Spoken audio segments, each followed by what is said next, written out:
নিজের সমস্যা খুঁজে বের কর। যে নিজে নিজের সমালোচনা করতে পারে সেই সর্বাপেক্ষা বুদ্ধিমান। এজন্য খবরদার আমার কলেজার টুকরা যুবক ভাইয়েরা, কখনো কখনো কাউকে ব্যঙ্গ করে, বিদ্রুপ করে, ছোট করে কোনো মন্তব্য করা যাবে না।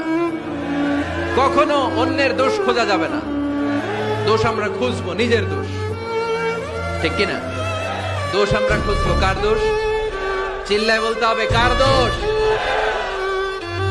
নিজের দোষ খুঁজতে হবে।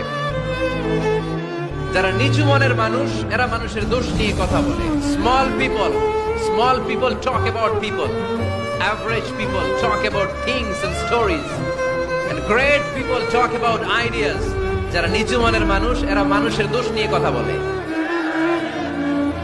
যারা মাঝারি ধরনের মানুষ, এরা এলাকার ঘটনা বিভিন্ন বিষয় নিয়ে কথা বলে।